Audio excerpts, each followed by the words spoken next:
नमस्कार। अलंकारों में आज हम रूपक अलंकार की चर्चा करें।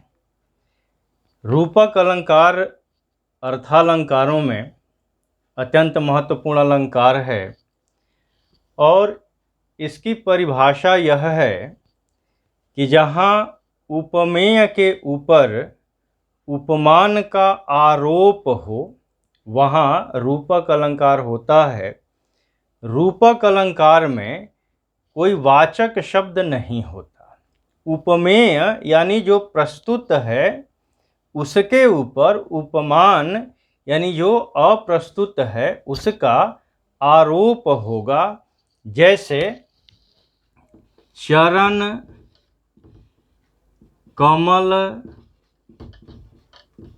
बंदों, हरि, राई।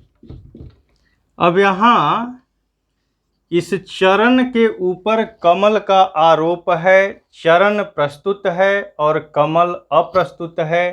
चरण उपमेय है और कमल उपमान है।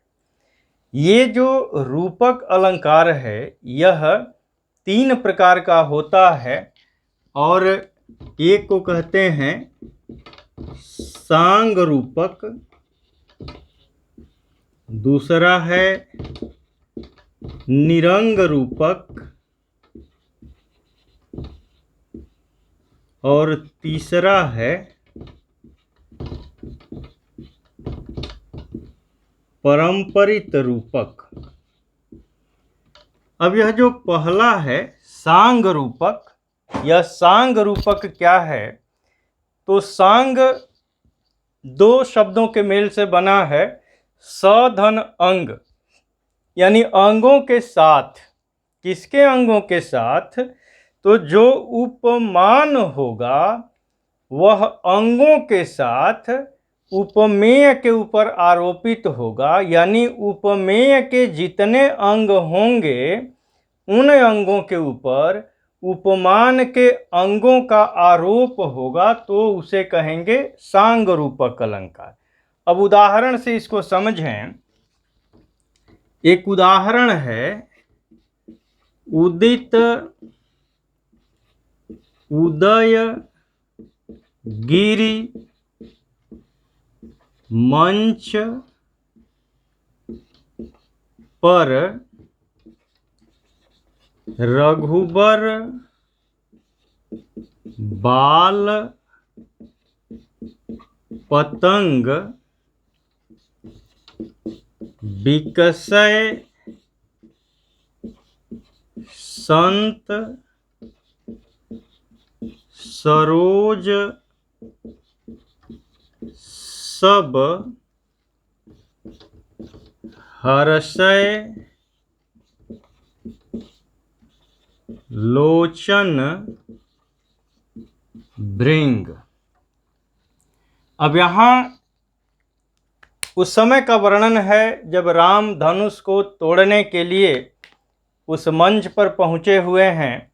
और जब राम पहुँचते हैं तो राम प्रस्तुत हैं, मंच प्रस्तुत है और उनके ऊपर जो आरोप हो रहा है कि उदित उदय गिरि मंच पर, जो मंच है यहाँ मंच आपका उपमेय है, प्रस्तुत है। उपमेय में पहला उपमेय हो गया मंच। और मंच के ऊपर उदय गिरि यानी उदयाचल पर्वत का आरोप है। मंच पर उदय गिरि का आरोप। इसके बाद रघुबर बाल पतंग, रघुबर यानी जो राम हैं रघुबर, इनके ऊपर बाल पतंग, पतंग माने होता है सूर्य, तो बाल सूर्य, वह सूर्य जो अभी अभी उदित हो रहा है उसका आरोप है। रघुबर बाल पतंग।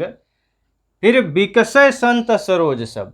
जब उदयाचल पर्वत पर सूर्य उदित होता है तो जो प्रकृति में परिवर्तन होता है तो पहला परिवर्तन एक दिखाई देता है कि जितने भी सरोज हैं, कमल हैं, वो खिल जाते हैं। तो यहाँ प्रस्तुत है संत और संत रूपी सरोज, संत पर आरोप है सरोज का, सरोज यानी कमल का। और जब कमल खिलते हैं तो कमल क्रोड़ में जो भंवरे बंदी रहते हैं वो प्रसन्नचित हो जाते हैं, गुंजार करने लगते हैं। तो हर से लोचन भृंग, जो लोचन है आँखें हैं वहाँ प्रस्तुत हैं, और आँखों पर आरोप है भंवरे का, भृंग का। तो यहाँ पर चार उपमेय और उपमान भी चार ही हैं, यानी जितने उपमेय हैं उतने उपमान। उपमेय के ऊपर उपमान का आरोप और उपमेय के अंगों के ऊपर उपमान का अंगों सहित आरोप है, इसलिए यहाँ पर सांग रूपक है। और फिर इसके बाद हम लोग निरंग और परंपरित रूपक, इन दो रूपकों की चर्चा करेंगे। तब तक के लिए अनुमति दीजिए। बहुत बहुत धन्यवाद।